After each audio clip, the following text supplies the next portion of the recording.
फतूर इश्क एपिसोड 39। आईने के सामने खड़ी वो अपने बालों की लंबी चोटी बना रही थी। वक्फे वक्फे से उसकी नज़र दीवार पर टंगी घड़ी की जानिब जाती ताकि उसे देर न हो जाए। जल्दी जल्दी चेहरे पर क्रीम लगाती, आंखों पर काजल की लकीरें खींचती और लबों पर हल्का सा लिप ग्लॉस लगाया। फिर परफ्यूम स्प्रे करती, अपना दुपट्टा संभालती, अपनी आईडी कार्ड और बैग उठाती, जल्दी से रूम से बाहर निकली। आगा जान, आगा जान, मैं जा रही हूँ। अपने आकाजान को ढूंढते वो किचन में आई जहां वो इन दोनों के लिए गरम गरम नाश्ता बना रहे थे। अरे मेरी प्यारी से तारा, पहले नाश्ता करके जाओ, डॉक्टर बनने वाली हो और खुद अपने सेहत का ख्याल नहीं रखती। उन्होंने निहायत ही प्यार से उसको डांटा था। मैं लेट हो रही हूँ आगाजान, वो जल्दी से बोली, मगर इसके लिए जल्दी नाश्ता बनाने के चक्कर में आगाजान ने जलते हुए तवे से अपना हाथ जला लिया। अरे आगाजान, छोड़ें इसे। वो घबराकर उनके हाथ से चिमटा दूर करती, उन्हें बाहर छोटे से डाइनिंग टेबल पर बिठाती और फिर एक प्लेट में गरम रोटियां और सालन रखती बाहर आई और उनके साथ सोफे पर बैठ गई। अपने नरम हाथों से छोटे छोटे निवाले बनाती, उनको खिलाने लगी और खुद भी खाने लगी। उसका ये बेपनाह प्यार हमेशा आगाजान की बूढ़ी आंखें भर देता था। आगाजान आप खुद को ख्या आगाजान आप खुद का ख्याल रखा करें। ये सब करके आपको ये सब करके आप खुद को तकलीफ देकर मुझे भी तकलीफ देते हैं। वो अपने आंसू साफ करते थोड़ा शिकायती अंदाज में बोली। आगाजान ने अपने जलते हुए हाथ की परवाह किए बगैर दूसरे नरम हाथ से सितारा की भीगे गाल को छुआ। उनकी झुर्रियों भरी आंखों में ममता और एक अजीब सा सुकून थम गया था। मेरी जान, जब ये बूढ़े हाथ तुम्हारे लिए कुछ करते हैं तब मुझे सुकून मिलता है। जिस पर वो मुंह बसोर गई थी। माफ कर दे सितारा, माफ कर दे सितारे। इस कमबख्त बूढ़े ने हमेशा तुझे तकलीफ दी है, उसे तो अब मार पड़नी चाहिए। आगजा ने मासूमियत से गुस्से का नाटक करते अपने हाथ को मुक्का अपने दूसरे सर पर मारा। अपने हाथ का मुक्का अपने ही सर पर दे मारा, जिस पर सितारा अपनी हंसी रोक नहीं सकी और खिलखिलाई थी। कमरे का उदास माहौल फिर से पल भर में बदल गया था। आपके सिवाय मेरा है ही कौन आगा जान, प्लीज अपना ख्याल रखें। मेरे बारे में ज्यादा फिक्र नहीं करें। आप दुरुस्त तो आपकी तारा भी दुरुस्त। वो निहायत ही लाड से उनके झुर्रियों भरे गाल को खींचते बोली थी। अरे फिक्र नहीं कर, बहुत ढीठ बूढ़ा हूं मैं, एवें ही छोड़कर नहीं जाने वाला। अल्लाह से वादा लेकर आया हूँ कि जब तक मेरी नवासी सितारा डॉक्टर नहीं बनते देखूंगा, तब तक इसका घर बसते नहीं देखूंगा। मैं कहीं नहीं जाने वाला। और सुन, इन सब के बाद भी, तुम्हारे जाने के बाद इस दुनिया से जाऊंगा ताकि तुम्हें कभी ये नहीं लगे कि आका जान अकेले छोड़कर चले गए। उन्होंने हंसते हुए एक बहुत ही गहरी और जज्बाती वादा किया। उनकी इस पूरे सरार बात पर सितारा की एकदम से हंसी छूट गई। अच्छा आगा जान, अब मुझे सच में देर हो रही है। महानूर बाहिर मेरा वेट कर रही होगी। वो हाथ धोकर जल्दी से उठ गई। रुको रुको, आकाजान कहते हुए उठे और दौड़ते हुए फ्रिज से कुछ मिठाई निकालकर उसके लंच बॉक्स में डाल दी। ये ब्रेक के टाइम तुम और नूर बची खा लेना। और इसके सर पर शफकत से हाथ रख गए। वो हाँ में हिलाती सर और घर से वो हाँ में सर हिलाती घर से निकल गई। पीछे इसके आगाजान दरवाजे पर खड़े उसकी सलामती की दुआ करने लगे। स्वीटू, आ गई तुम? मैं कब से वेट कर रही थी। महानूर उसे घर के दाखिली दरवाजे पर देखकर जल्दी जल्दी अपना जूस खत्म करती इस तक पहुंची थी। लेकिन सितारा को पूरे घर का जायजा लेते देख महानूर के लबों पर एक शरारती मुस्कुराहट आई। उसने सितारा की आंखों की तलाश को पल भर में ताड़ लिया था। भाई यहाँ नहीं है, वो वहाँ है। महानूर ने बुड़बुड़ाते पीछे सहन की जानिब इशारा किया जहाँ धूप में खड़े वो अपने बाइक रिपेयर कर रहा था। जानती जो थी कि इसके पास पैसों की कमी है। महानूर इसके भाई के लिए दीवानों की जानती जो थी कि इसके पास पैसों की कमी है, लेकिन इसके भाई के लिए दीवानियों की कोई कमी नहीं थी। सितारा ने झटके से अपना रुख मोड़ा, मगर महानूर की शरारत भरी मुस्कुराहट ने इसके चेहरे पर हल्की सी सुर्खी बखेर दी। मैं तो बस देख रही थी कि घर का दरवाज़ा सही से बंद है या नहीं।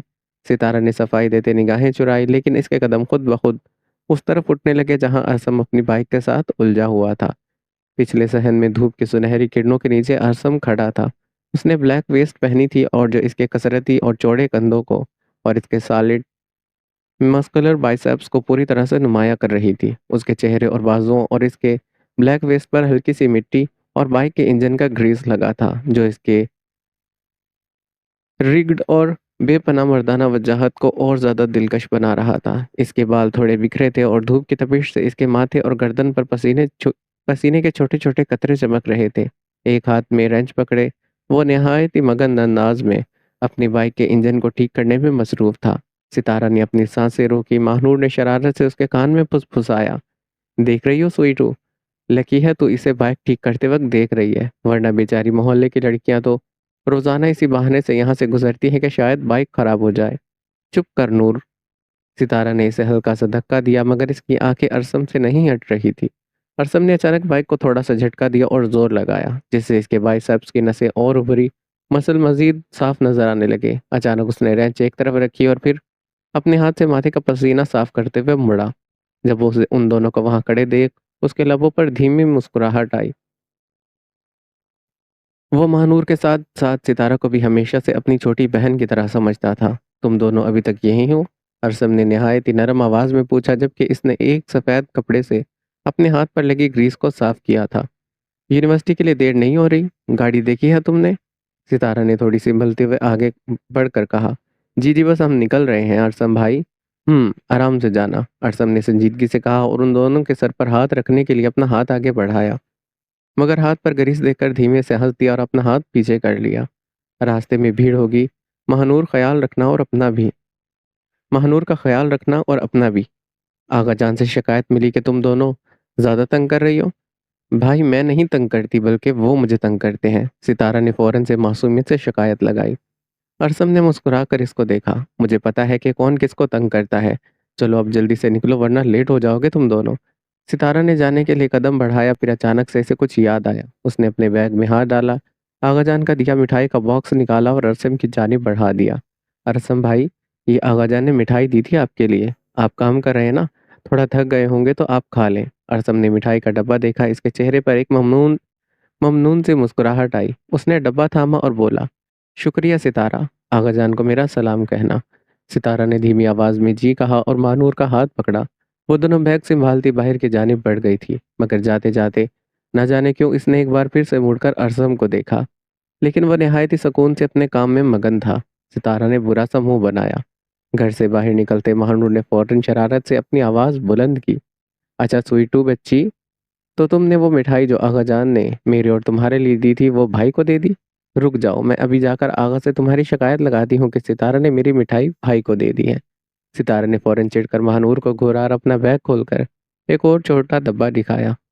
ओहो नूर, तुम्हारा डब्बा अलग है, आगा जान ने दो डब्बे दिए थे। मेरा दिमाग मत खाओ, इस तरह चुपचाप चलो। अस्तगफिरुल्लाह। अपने क्रश को भाई बोलने की जहमत किसी को ना आए।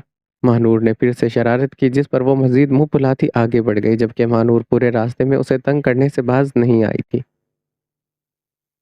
उनकी यूनिवर्सिटी शहर से सबसे बड़ी आलीशान और महंगी तरीन यूनिवर्सिटी थी, जहां आम इंसान कदम रखने के ख्वाब भी नहीं देख सकता था।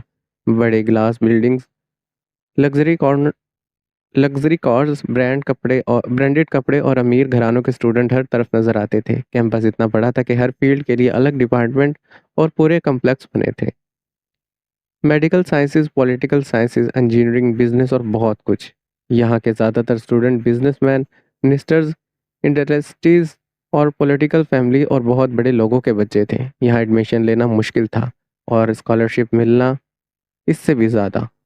हर साल हज़ारों स्टूडेंट अप्लाई करते, एग्ज़ाम देते थे, मगर स्कॉलरशिप सिर्फ चंद लोगों को मिलती थी।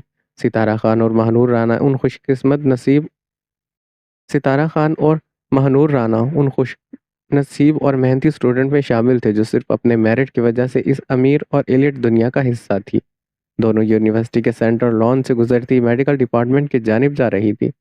सितारा के कदम हमेशा की तरह सिंबल सिंबल कर चल रहे थे। यार नूर, सितारा धीमी आवाज में बोली, कभी कभी लगता है कि गलती से एडमिशन मिल गया। महानूर ने उसकी जानिब देखा, फिर हल्का सा भवें चढ़ाई। स्कॉलरशिप सीट मिली है सितारा खान, भीख नहीं। सितारा मुस्कुराई थी। तुम्हें नहीं लगता सब हम दोनों को देखते रहते हैं? महानूर ने कंधे उचकाए। शायद तुम्हें देखते हो, हम शायद देखते हो हम उन जैसे अमीर नहीं हैं, लेकिन टैलेंटेड हैं। सितारा हंस पड़ी, लेकिन उसकी हंसी ज्यादा देर कायम नहीं रह सकी। कॉरिडोर के कोने पर लड़कों का एक हसीन मगर मगरूर ग्रुप खड़ा था, जिनके दरमियान वो शख्स जिसे देखते ही सितारा के कदम थम गए। सियासत की दुनिया में दबदबा रखने वाले सिकंदर खान का छोटा बेटा और यूनिवर्सिटी का सबसे बड़ा, जो कई हफ्तों के बाद आज यूनिवर्सिटी आया था। उसने एक महंगी ब्रांडेड ब्लैक शर्ट और डेनिम पहनी थी। बाल निहायत ही स्टाइलिश से सेट किए थे। आंखों पर लगाए एक्सपेंसिव ग्लासेस को इसने धीरे से अपनी उंगलियों से नीचे किया। जब उसकी नज़र सितारा पर पड़ी, वो रईस सिकंदर का छोटा भाई था और इसकी दुनिया में हर चीज़ जोर ज़बरदस्ती से हासिल की जाती थी। अरे लुक, हमारी खूबसूरत डॉक्टर साहिबा आ गई। उसने अपनी पॉकेट से हाथ निकाला, निहायत ही बेहुदा अंदाज में ताली बजाते उनके रास्ते के दरमियान आकर खड़ा हो गया। उसके दोस्तों ने कहके लगाए। सितारा ने अपना दुपट्टा मजीद कस लिया और निगाहें झुकाकर वहां से गुजरने लगी। चलो महानूर, लेट हो रहा है, उसने धीरे से कहा। उसकी आवाज में साफ डर झलक रहा था, मगर वो इतनी आसानी से हटने वाला नहीं था। उसने झटके से अपना रास्ता बदला, सितारा के बिल्कुल सामने आकर खड़ा हो गया, जिससे उसकी राह मुकम्मल ब्लॉक हो गई। कहाँ की जल्दी है सितारा? इतने दिनों के बाद आया हूँ, एक बार मुड़कर देखा भी नहीं। कब तक इस तरह इग्नोर करोगी मेरी मोहब्बत को? मैं तुम्हारी दुनिया की मैं तुम्हें दुनिया की हर खुशी दे सकता हूँ, बस एक बार हाँ तो कहो। रज़ाइल सिकंदर, रास्ते से हटो। महानूर से अब मज़ीद नहीं रहा गया। उसने सितारा को अपने पीछे किया और आगे बढ़कर बुलंद आवाज़ में कहा, छोड़ो मेरी दोस्त का रास्ता, अपनी लिमिट में रहो वरना हम मैनेजमेंट से कंप्लेन कर देंगे। रज़ाइल ने अपनी निगाहें सितारा से हटाई और महानूर को निहायत ही घटिया और सर्द निगाहों से देखा। उसके लबों पर एक मकरूम मुस्कुराहट उभरी थी। मैनेजमेंट? छोटी बच्ची, तुम शायद भूल रही हो कि इस यूनिवर्सिटी के आधे फंड्स मेरे ख़ानदान से आते हैं। वो एक कदम महानूर के करीब आया और धीमे और जहरीली आवाज़ में बोला, और सुनो जैलिस, ये फिक्र मत करो। अभी तो पूरा अभी तो मेरा पूरा ध्यान सितारा पर है। जब इससे दिल भर जाएगा ना, तो मेरा नेक्स्ट टारगेट तुम होगी। फिर जितना चिल्लाना है मेरे सामने चिल्लाना, बड़ा मजा आएगा। तुम? महानूर का चेहरा गुस्से से लाल हो गया। उसने उसके मुंह पर थप्पड़ मारने के लिए हाथ उठाना चाहा, मगर सितारा ने डर के मारे उसकी कलाई कुव्वत से जकड़ ली। सितारा की आंखों में आंसू तैर रहे थे और उसका जिस्म खौफ से कांप रहा था। वो जानती थी कि ये लोग कितने ताकतवर हैं और इसके लिए आगा जान के सिवा कोई नहीं था। महानूर प्लीज नहीं, चलो यहाँ से प्लीज मेरी खातिर। सितारा ने रोते हुए अंदाज में महानूर को पीछे किया और इसके हाथ को पकड़कर निहायत ही तेजी से रोते हुए वहां से भाग गई। पीछे कॉरिडोर में रज़ाइल के बुलंद और मकरू कहकहे गूंज रहे थे, जो इनका मजाक उड़ा रहे थे। मगर इन सब के दरमियान दूर खड़ी एक लड़की, जो कि रज़ाइल की ही क्लास फेलो थी, ये मंजर देखकर अपनी मुठियां भीज गई। उसका दिल चाहा कि वो अभी जाकर रज़ाइल के गरूर को मिट्टी में मिला दे, मगर इसने अपने गुस्से पर काबू पाया। यास्मीन? अचानक उसके दोस्त ने इसके कंधे पर हाथ रखा तो वो होश में आई, लेकिन यास्मीन का सुर्ख चेहरा नोट करती मीरा को सब कुछ समझ में आ गया था। चलो यहाँ से, ये सब होना कोई नई बात नहीं है ना? वो यास्मीन को घसीटती पॉलिटिकल साइंस डिपार्टमेंट की जानिब ले जाने लगी, जबकि यास्मीन की गोसीली निगाहें अब भी रज़ाइल पर टकी थी।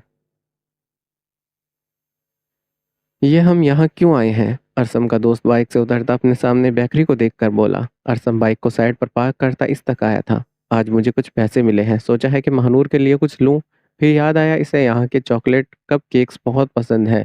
साथ ही सितारा को जब भी आती है कुछ ना कुछ लेकर आती है, इसलिए आज मैं आगा जान और इसके लिए भी कुछ लेकर जाऊंगा। कहता हुआ वो अंदर बढ़ा। उसका दोस्त भी हाँ में हाँ हिलाता इसके पीछे ही अंदर आया था। वेलकम सर, क्या ऑर्डर करना है आपको?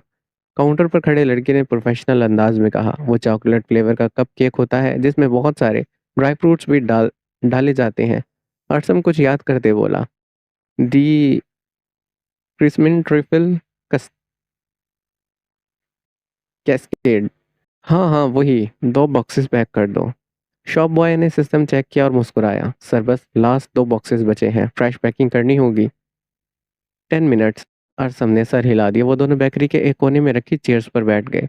यार अरसम, हालात दिन ब दिन मुश्किल होते जा रहे हैं। इसके दोस्त ने एक गहरी सांस लेते अपनी रोज़मर्रा की मुश्किलात का जिक्र छेड़ा। घर के खर्चे, बाइक की रिपेयरिंग्स, और ऊपर से इस महंगाई ने दम निकाल दिया है। समझ नहीं आता कब हमारे दिन बदलेंगे।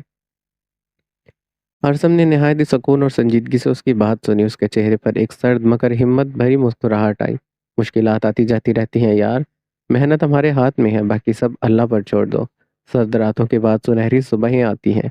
दोनों अभी इसी गुफ्तगू में मगन थे कि अचानक बेकरी के इंटर्न्स पर लगे ग्लास डोर के खुलने से वहां लगी बेल्स छन छनाई थी। Tick tock tick tock.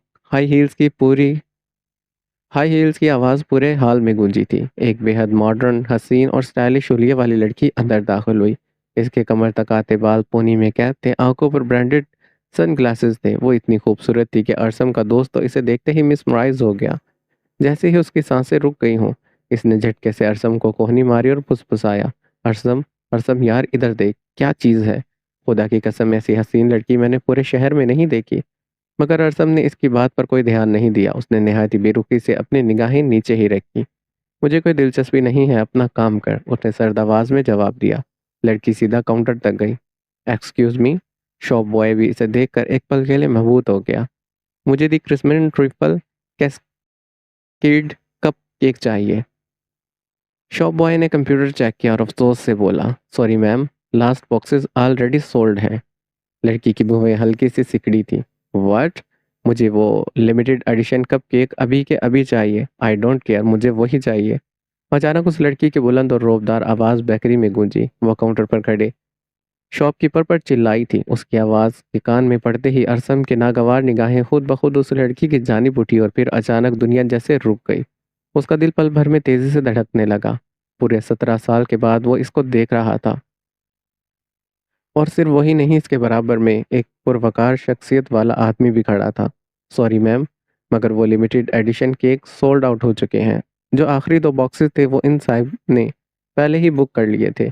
Shopkeeper ने डरते हुए अरसम की जानिब इशारा किया। उस लड़की ने नखरे से अपनी भवें उछाई उस लड़की ने नखरे से अपनी भवें उछाली और बिना अरसम की जानिब मुड़े बोली, I will I will pay double. मुझे वो हर हाल में चाहिए। आज रात मेरी फ्लाइट है और मुझे इससे कोई फर्क नहीं पड़ता कि किसने बुक किया है।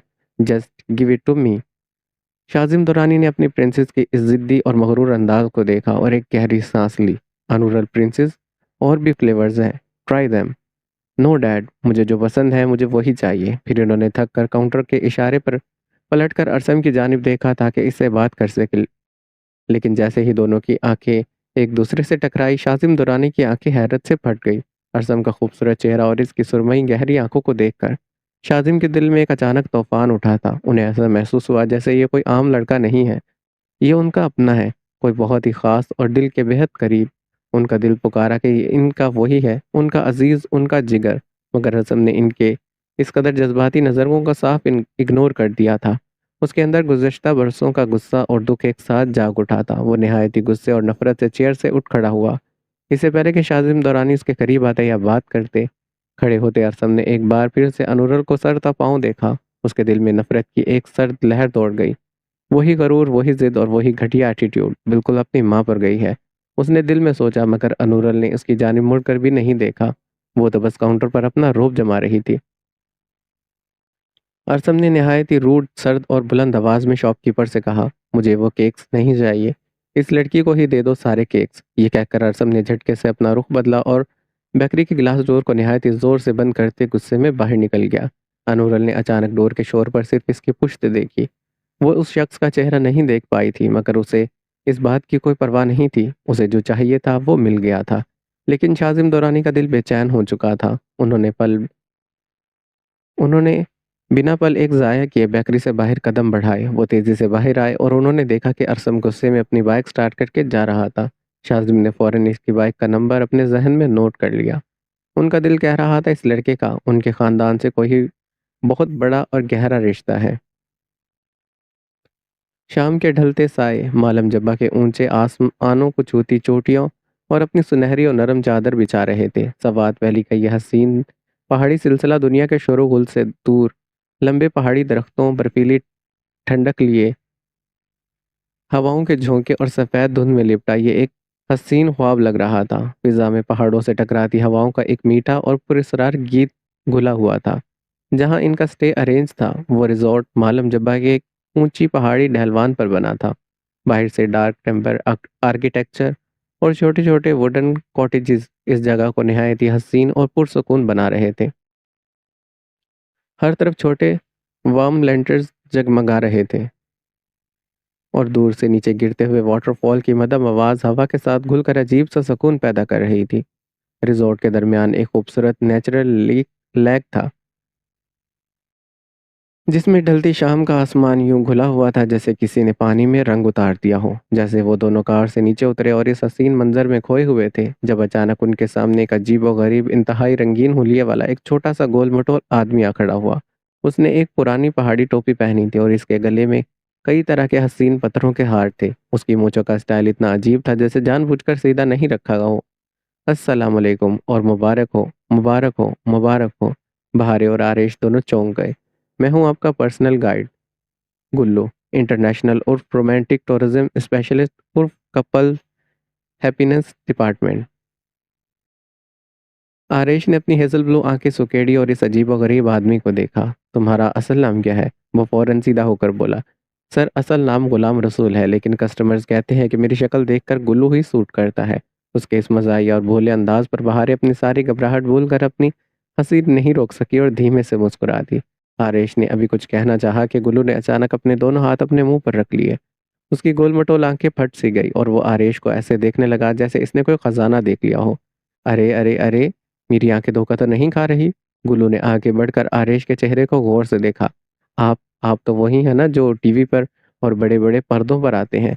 पाकिस्तान के सबसे मशहूर हीरो, ब्लॉकबस्टर फिल्मों और ड्रामों के सुपरस्टार। मैं आपका बहुत बड़ा फ़ैन हूँ सर। ओहो! मैंने सोचा नहीं था कि इस पहाड़ पर मुझे इतना बड़ा एक्टर मिल जाएगा। आरेश ने मुस्कुरा आरेश मुस्कुराया था जबकि बहारे ने हैरत से आरेश की जानिब देखा। जब भी वो इसकी तरफ देखता, दोनों के आई कॉन्टैक्ट हुए। गुल्लू ने अब दोनों को एक साथ सर से पाँव देखा और इनकी जोड़ी देखकर इसकी आंखों में एक अलग ही चमक आई। माशाल्लाह! मैंने इस मालम जब्बा में बड़े-बड़े लोग देखे हैं, मगर ऐसी हसीन नूरानी जोड़ी आज तक नहीं देखी। ऐसे लग रहा है जैसे एक दूसरे के लिए बने हों। एक तरफ इतना बड़ा हीरो और दूसरी तरफ ऐसी परी जैसी साहिबा। इसके इस अचानक और बेसाख्ता तारीफ पर दोनों का चेहरा सुर्ख पड़ गया। बहारे ने शर्म और झिन बहारे ने शर्म और झिझक से अपनी निगाहें झुका ली, जबकि आरेश ने थोड़ा-सा अनकंफर्टेबल होते हुए अपनी गर्दन खुजाई। गुल्लू गुल्लू यहीं नहीं रुका। उसने फ़ौरन से ताली बजाई और बोला, यहाँ इस साल बहुत सारे नए जोड़े आए हैं और हमारे रिज़ॉर्ट ने इस बार एक बेस्ट कपल कंपटीशन ऑर्गेनाइज़ रखी है, जहाँ तरह-तरह के कॉम्पिटिशन्स होंगे और जीतने वाले कपल को सरप्राइज़ मिलेगा। और ये गुल्लू दिल से चाहता है इस बार आप ही जीतें। आखिर हमारे हीरो जो हैं आखिर हमारे हीरो सर जो हैं यहाँ। आरिश इस वक्त बहारे के ज़हनी तनाव और डिप्रेशन को दूर करने आया था। वो इन सब झमेलों में नहीं पड़ना चाहता था। उसने गुल्लू की बात काटते नहायत ही नरम मगर संजीदा आवाज़ में कहा, ठीक है गुल्लू, हम सफ़र से बहुत थक गए हैं। पहले हमारा रूम तो दिखाओ। जी हजूर। बिल्कुल साए की तरह मेरे पीछे आए। गुल्लू ने झटके से उनका सामान उठाया और इन्हें रास्ता दिखाते आगे बढ़ा। आप बिल्कुल फ़िक्र नहीं करें सर। जब तक ये गुल्लू आपके साथ है, आपको इस जन्नत की ऐसी सैर करवाएगा कि आप शहर वापस जाना भूल जाएँगे। आपकी हर ज़रूरत, आपका हर आराम अब इस गुल्लू की ज़िम्मेदारी है।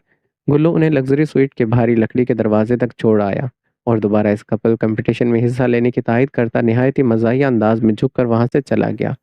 जैसे ही दरवाज़ा बंद हुआ, कमरे में एक गहरी खामोशी छा गई। बहारे किसी डरे हुए पंछी की तरह एक कमरे के कोने में खड़ी रही। उसने अपना दुपट्टा दोनों हाथों से जकड़ रखा था। उसकी आंखों में वही पुराना डर था। वो आरेश के सामने बिल्कुल एक अजनबी की तरह सहमी खड़ी थी। डरो मत, मैं यहाँ तुम्हें कोई तकलीफ पहुँचाने नहीं आया। कहते हुए इसने आहिस्ता से एक गरम ब्लैंकेट उठाया और इसके कंधे पर फैला दिया। शुक्रिया, बहारे ने नहायत ही धीमी आवाज़ में कहा और निगाहें उठाकर इसको देखा। आरेश ने जवाब में कुछ नहीं कहा, बस इसके लबों पर एक प्यारी और नरम मुस्कुराहट आई। उसने काउंटर पर रखा पानी का गिलास उठाया, उसमें थोड़ा सा गर्म पानी मिलाया और तमीज़ और मुअद्दब अंदाज में गिलास इसकी जानिब बढ़ाया। पहले ये पानी पियो, सफ़र की थकान कम होगी। आरिश ने नरम आवाज़ में कहा। बहार ने गिलास थामा, पानी के छोटे छोटे घूंट लेने लगी। आरिश ने बिना किसी झिझक के एक दोस्त की तरह रूम का टेम्परेचर सेट किया और थोड़ी दूर बैठकर सुकून से बातें करने लगा, बिना इस पर कोई हक जताए या कोई दबाव डाले। आरेश का ये बेपनाह नरम रवैया, इसकी एक एक चीज़ का खामोशी से ख्याल रखना और इसकी ये बेमिसाल परवाह देखकर बहारे के दिल में अचानक उम्मीद सी जाग उठी। उसका तनाव से भरा जहन इस नए सुकून को एक अलग ही अंदाज में देखने लगा। उसने दिल ही दिल में सोचा कि शायद आरेश धीरे धीरे उसकी मोहब्बत में गिर रहा है। शायद। अंधेरे कमरे में सर्द खामोशी का राज था। वो दीवार से टेक लगाकर जमीन पर बैठा गहरी सोचों में गुम था। उसके मजबूत हाथों में वही लॉकेट था जिसे देखते उसकी सुरमई आंखों में माजी के धुंधले साए उतरने लगे। वो 17 साल पुराने माजी में चला गया। ये क्या कर रहे हो समो? खाना लग गया है? किस्वा कमरे में दाखिल हुई और सामने का मंजर देखकर रुक गई। जमीन पर छोटी छोटी चीजें बिखरी थी, पतली सिल्वर चैन, ब्लड रेड क्रिस्टल और हू बहू किसी जिंदा इंसान के दिल जैसा छोटा सा टॉय था। कुछ चमकीले स्टोन्स और एक छोटा सा मेंटल पीस जिस पर बहुत सारे एहतियात से अरसम अपने हाथ में ब्लेड लिए पूरी तवज्जो से इस लॉकेट पर काम कर रहा था। अपनी माँ की आवाज़ सुनकर भी वो काम में मगन रहा। किस्वा मुस्कुराती इसके करीब आई और प्यार से इसके बाल बिगाड़ दिए। ये क्या बना रहे हो? अरसम ने निहायत ही खुशी से सर उठाया। मम्मा, आपने कहा ना हम नाना नानी के घर जाएंगे। हाँ, वहाँ मामू की छोटी प्रिंसेस है, उसके लिए बना रहा हूँ, वो खुशी से अपनी चमकती आंखों से बोला। लेकिन किस्वा इसकी इस खुशी पर मुस्कुरा नहीं सकी। उसके दिल पर एक उसके दिल पर एक बोझ था। उसने आखिर सहारे के लिए अपने शोहर को मुश्किलात से बचाने के लिए फिर से इस घर की दहलीज पर कदम रखने का फैसला किया था, जहाँ के मकीन अब इसकी शक्ल तक देखना नहीं चाहते थे। लेकिन इसके दिल में एक आस थी कि उसका भाई और बाप इसे समझेंगे और इस मुश्किल वक्त में ज़रूर उसका साथ देंगे। लेकिन समो, ये इसके लिए बड़ा नहीं हो जाएगा? वो तो अभी नूर की तरह सिर्फ 3 साल की है। अरसम ने बिना सर उठाए जवाब दिया, कोई बात नहीं मम्मा, मैं खुद इसे पहनाऊंगा। छोटी हो या बड़ी फर्क नहीं पड़ता। फिर धीरे से मुस्कुराया। लेकिन मैं इस डोल को ये वही गिफ्ट दूंगा क्योंकि वो आपको बहुत अजीज है ना। वो भी बड़ी लगन से इस लॉकेट को तराशने लगा। हाँ, वो बचपन से ही काफ़ी ज़हीन था। हर छोटा या बड़ा काम जो उसे पसंद आता था फ़ौरन सीख जाता था। ये लॉकेट बनाने का हुनर भी वो कहीं से सीख कर आया होगा। किस्वा ने इसकी इस लगन को देखा तो इसकी आंखों में नमी आ गई। ठीक है, कल तुम इसे ये गिफ्ट दे देना, लेकिन पहले आओ खाना खा लो, फिर बना लेना। किस्वा ने इसके माथे पर बोसा दिया और इसे लेकर रूम से बाहर आई। मंजर बदला और अरसम के जहन में हानिया के वो तल्ख और जहरीले अल्फाज गूंजे जिस दिन वो इसके घर की दहलीज पर पहुंचे थे। अभी के अभी अपने नाजायज़ बच्चों के साथ मेरे घर से बाहर निकलो। तुम जैसी मनहूस औरत का साया भी इस घर पर नहीं पड़े। सिक्योरिटी, बाहर फेंको इस कचरे को। छोटी अनुरल जो अभी तक मासूमियत से अपने गले में लॉकेट पकड़कर खेल रही थी, हानिया इसके पास गई। इसने लॉकेट को देखा। एक पल को इसकी नज़र इस हिडन ए पर रुकी। इसका चेहरा सख्त हो गया। इसने फौरन से लॉकेट उतारा और सीधा अरसम की जानिब उछाल दिया। लॉकेट इसके सीने से टकराया और ज़मीन पर गिर गया। हानिया ने निहायत ही सर्द लहजे में कहा, अपनी हद में रहना सीखो। अपनी चीज़ें अपने पास रखो। हर जगह अपनी जगह नहीं होती। इस वक्त 10 साल का अरसम सिर्फ खामोश खड़ा रहा। छोटी अनूरल ने उलझन से पूछा, मेला गिफ्ट?